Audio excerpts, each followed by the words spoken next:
Saudara-saudara yang dikasihi Tuhan, kita berjumpa kembali di kanal Forum 195 di episode ke-9 dengan melihat sebuah fenomena berupa perpindahan agama seseorang yang kita kenal dengan istilah murtad. Fenomena murtad saat ini sangat marak terjadi di seluruh dunia pada 10 tahun terakhir. Semua ini diakibatkan oleh semakin meluasnya pengaruh teknologi internet. Dengan teknologi internet saat ini boleh dikatakan tidak ada lagi sekat-sekat yang bisa tersembunyi. Semua hal hampir dipastikan dapat ditelusuri kebenaran isinya. Sekali lagi, hampir semua hal bisa diketahui melalui internet tanpa perlu khawatir bahwa perbuatan kita itu diketahui orang lain. Semua terjaga secara privasi. Dengan demikian, ancaman-ancaman yang dilakukan sebuah agama dapat dipastikan menjadi melempem karena tidak terlacak. Di samping itu, orang juga semakin muak untuk melakukan pelacakan. Karena bagi banyak orang, itu adalah perbuatan orang yang nalarnya sudah rusak. Saudara-saudara yang terkasih, murtad sendiri adalah sebuah fenomena di mana seseorang mengkonvert atau merubah identitas bertuhannya dari agama yang satu ke agama yang lainnya. Sebuah proses yang seharusnya terjadi dengan sangat normal dan alamiah sekali. Bahkan di negara maju, hal ini hampir tidak pernah dipertanyakan orang. Karena perihal agama adalah hal yang sangat privasi. Tetapi tidak demikian di Indonesia. Di negara kita ini, agama bagaikan komoditas yang setiap saat bisa diperjualbelikan. Sebagai contoh, kita bisa dengan mudah melihat amplop-amplop berseliweran demi sebuah botol minuman agar ditiup seseorang yang berpenampilan seperti tokoh agama. Tidak terbayangkan andai kata orang itu mengidap HIV/AIDS atau penyakit menular lainnya. Ini merupakan praktek-praktek agama yang terjadi akibat nalar yang rusak, yang mana kemungkinan besar dilatar belakangi mencari keuntungan finansial semata, berharap mendapat berkah dari air yang di dalam botol atau bisa juga berupa kencing hewan. Tuhan sendiri sampai geleng-geleng kepala melihat kegilaan ini. Disinilah keunikan negara kita, di mana kejahatan yang tidak terpikirkan oleh iblis sendiri pun dapat dilakukan manusia. Menjual Tuhan adalah sebuah dosa yang tidak berampun. Dipastikan orang seperti ini tidak pernah mengerti akan kehidupan kekal bersama Tuhan kelak di sorganya Allah. Saudara-saudara yang terkasih, seorang biasa yang bukan pemuka agama bisa dengan mulut berbusa-busa mempromosikan dagangannya yang bernama agama itu. Dengan rasa puas dia terbahak-bahak ketika orang membeli dagangannya. Tetapi apa selanjutnya? Tidak ada. Karena tujuannya hanya berjualan casing sebuah agama, bukan didasarkan pada standar esensi moralitas agama yang dijualnya lebih tinggi dari yang lain. Untuk mengerti esensi sebuah agama, diperlukan pergumulan batin yang mendalam mengenai agama tersebut. mengenali Tuhan dan apa yang diinginkan Tuhan dari dirinya. Oleh karena sang pedagang tidak mengerti apa-apa, maka yang terjadi hanyalah hiruk pikuk. Semua tenggelam pada kegiatan berdagang dengan tambahan ada satu penumpang baru, yaitu orang yang murtad dari sebuah agama. Begitu seterusnya, tanpa perlu memberi jawaban. Apakah dagangan berupa agama itu dipastikan mampu memberi apa yang dicari si pembeli? Di sini muncul problem yang terjadi akibat keliru mengenali sebuah agama. Bagaikan gayung bersambut. Kebetulan si pembeli juga tidak peduli apa itu keselamatan kekal. Saudara-saudara yang terkasih, semua harus dikembalikan pada realitas sebuah agama. Sorga yang dijualnya harus memiliki tingkat moralitas yang seharusnya disandang oleh pemilik sorga itu, yaitu Tuhan. Bila tidak, maka pedagang tersebut tidak lain hanya penipu. Mengingat barang dagangan itu adalah sumber untuk melahirkan objek yang bernama moralitas, maka sebenarnya tidak bisa sembarangan memperdagangkan agama. Lebih tepat bila kita tidak atau jangan pernah menempatkan agama sebagai barang komoditas. Karena agama tidak bisa kita anggap sebagai objek, maka agama sebaiknya jangan pernah diperjualbelikan. Apapun alasannya, kita tidak akan pernah mampu mengenali Tuhan secara tuntas melalui sebuah agama. Sekalipun demikian, kita masih bisa melihat karakter Tuhan di dalamnya. Dengan demikian, kita jangan berlaku melebihi pemilik semua itu, melebihi Tuhan itu sendiri. Sebagai catatan penting, apa yang kita lakukan tetaplah harus bersandar pada perkenanan Tuhan. Untuk bisa mencapai level itu, maka kita harus mengenali Tuhan yang kita sembah, yang ada di agama tersebut. Itulah kunci segala-galanya. Bila tidak seperti itu, segala yang kita lakukan, saya ulangi, hanya memperlihatkan kita sebagai seorang penipu. Sekarang, marilah kita melihat posisi agama Kristen pada timeline sejarah kehidupan alam ciptaan Tuhan, di mana di dalam waktu manusia semua berjalan maju, tetapi di dalam waktu Tuhan segalanya di dalam genggamannya.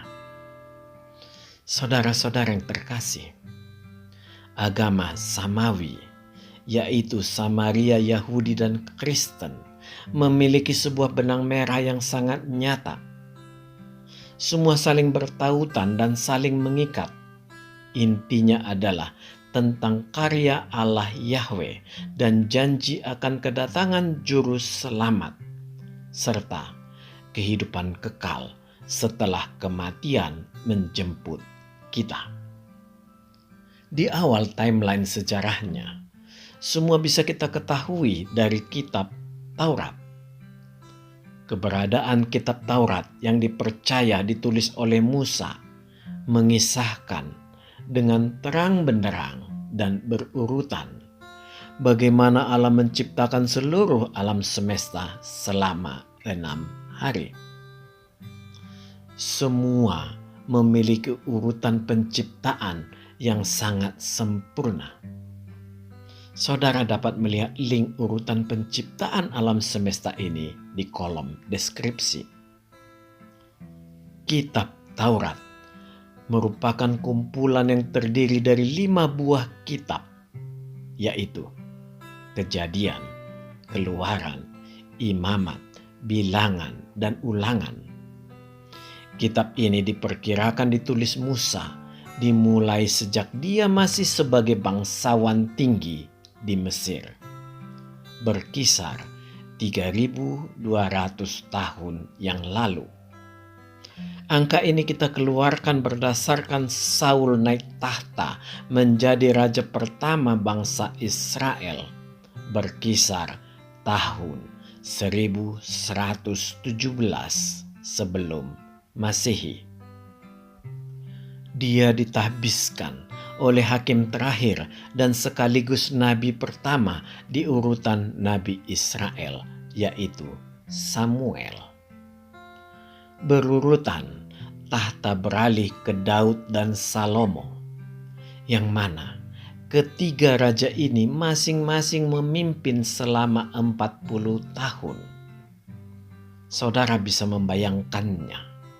Sekalipun tingkat keteraturan dan keakuratan yang sedemikian tinggi yang dimiliki oleh Alkitab, orang Kristen masih mengatakan bahwa kitab-kitab suci agama samawi ditulis oleh orang-orang yang dipilih Tuhan dengan tuntunan Roh Kudus. Jadi, bukan bagaikan kitab suci yang jatuh gedebrus dari sorga. Saudara-saudara yang terkasih, kitab Taurat menjadi kitab suci bangsa Samaria yang merupakan bangsa keturunan Yakub, dan mereka bersembahyang dengan kiblat ke bukit, bukan ke Yerusalem. Kitab Taurat masuk ke dalam kelanjutan timeline sejarah manusia berikutnya, yaitu agama Yahudi. Artinya, kitab Taurat juga merupakan 5 kitab pertama dari kitab suci agama Yahudi, yaitu Tanakh.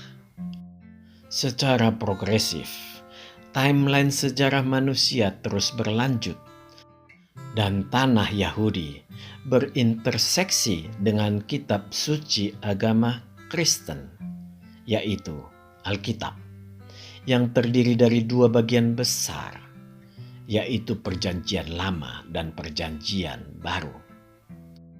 Tanakh Yahudi seluruhnya menjadi Perjanjian Lama di Alkitab. Tanakh Yahudi atau Alkitab Perjanjian Lama terdiri dari Torah Yahudi, dilengkapi dengan kitab-kitab Nevim atau kitab para nabi, baik nabi besar maupun nabi kecil, para hakim, raja-raja, serta kitab Ketuvim, yaitu kitab yang berisi Mazmur, Amsal, dan tulisan-tulisan atau gulungan suci, serta kitab Esra, Nehemia, dan Tawarikh. Septuaginta adalah Tanakh Yahudi yang ditulis dalam bahasa Yunani berkisar tahun 200 sampai 350 sebelum Masehi. Ketika Helenisme Yunani menjajah seluruh sendi bangsa Israel. Ini adalah ciri perang Alexander Agung, berupa penyerangan yang serba cepat sekaligus melenyapkan budaya lama negara jajahan. Yesus Kristus sendiri diperkirakan menggunakan kitab suci Perjanjian Lama dari kitab Septuaginta. Saudara-saudara yang terkasih, bagian kedua Alkitab adalah Perjanjian Baru yang merupakan realisasi atau penggenapan dari nubuat Allah Yahweh di kitab Kejadian 3 ayat 15 tentang kedatangan juru selamat. Kejadian 3 ayat 15 adalah nubuat Allah Yahweh sendiri yang diberikannya ketika manusia jatuh ke dalam dosa waktu di Taman Eden. Jadi, baik Torah, Tanakh, Perjanjian Lama, seluruhnya adalah kitab suci yang menubuatkan atau memberi catatan suci akan kelahiran Yesus Kristus. isi catatan suci ini satu persatu digenapi di dalam diri Yesus Kristus, seorang pribadi agung yang tidak mengenal dosa. Pribadi agung ini mengorbankan dirinya di kayu salib untuk menebus dosa seluruh manusia. Karena dia harus memulihkan citra Allah dari setiap ciptaannya. Seluruh kehidupan Yesus Kristus juga perbuatannya dan sampai berakhirnya langit dan bumi yang lama dan digantikan Allah dengan langit dan bumi yang baru. Semua ada tertulis di Alkitab Perjanjian Baru yang dilakukan oleh para murid Tuhan serta para saksi mata. Saudara-saudara yang terkasih, jadi sangat jelas dan saya ulangi, seluruh kitab suci agama samawi tidak gedebrus jatuh dari langit, tetapi ditulis oleh orang-orang pilihan Allah yang diilhami oleh Roh Kudus. Keunikan umat Muslim itu cenderung terlihat dengan gaya berpura-puranya, terus-menerus bertanya.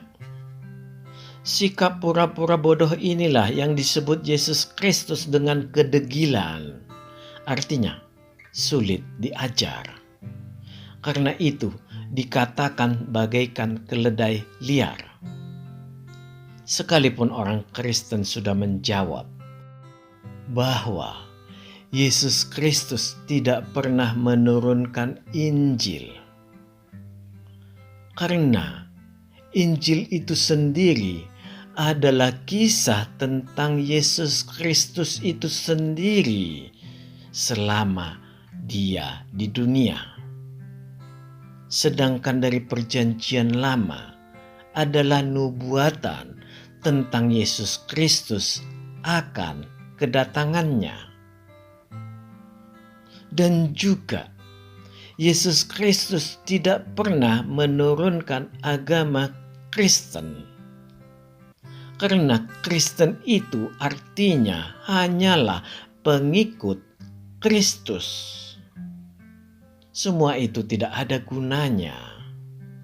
Sejuta kali bertanya dan sejuta kali dijawab, tetap dia akan bertanya lagi untuk kesejuta satu kalinya. Itulah Muslim. Dengan demikian, berdasarkan sifat progresif dari timeline agama samawi ini, terlihat sangat jelas. Agama Islam tidak memiliki tempat sama sekali. Seluruh kisah dari mulai penciptaan alam semesta, kejatuhan manusia ke dalam dosa, perjalanan hidup manusia, prosesi penebusan dosa, penjatuhan hukuman sampai kesudahan zaman ada di dalamnya secara sempurna dan di dalam kendali Yesus Kristus. Tidak ada lagi yang perlu disempurnakan, apalagi oleh sesuatu yang tidak akan pernah sempurna. Saudara-saudara yang terkasih, sebagaimana pertumbuhan dan perkembangan kekristenan yang diperlihatkan Perjanjian Baru, bahwa segala nubuat Perjanjian Lama sudah digenapi dengan kelahiran Juru Selamat, yaitu Yesus Kristus. Firman yang menjadi manusia yang menghapus dosa, sehingga manusia layak masuk surga. Jadi, bila ada agama yang mengaku adalah agama kelanjutan dari kekristenan, memang sah-sah saja. Anda yang harus cerdas untuk menilai apakah itu mungkin. Apakah inti pengajarannya merupakan bagian timeline kitab kehidupan Allah? Apakah sejarahnya sesuai atau hanya merupakan perkeliruan dari Alkitab? Bila demikian, hentikan berpikir Anda untuk murtad dari Kristen. Percayalah, agama tersebut bukan kelanjutan atau bukan bagian dari timeline samawi. Itulah inti eksistensi yang merupakan martabat sebuah agama. Traceability atau sifat mampu lacak harus dimiliki sebuah agama ataupun kitab suci. Karena Tuhan yang ada di dalamnya harus mampu mengisahkan bagaimana Dia menciptakan seluruhnya, serta apa rencananya bagi umat ciptaannya. Bila tidak seperti itu hanya sebuah dongeng atau cerita yang tidak perlu untuk dicari tahu keabsahannya. Itu hanya agama yang numpang berteduh sejenak. Jadi, kekristenan adalah titik hentian terakhir agama samawi. Karena kekristenan memberi arah sudah sampai ke akhir zaman. Semua clear and close. Dengan penjelasan ini, saya berharap Anda semua menjadi paham bahwa tidak akan mungkin ada lagi agama yang mengklaim dia bagian dari agama samawi. Ini bisa Anda periksa dari kitab suci Anda, yang bisa dipastikan banyak kekeliruannya bila di cross-check ke Alkitab. Juga adanya realita Allah yang tidak sama.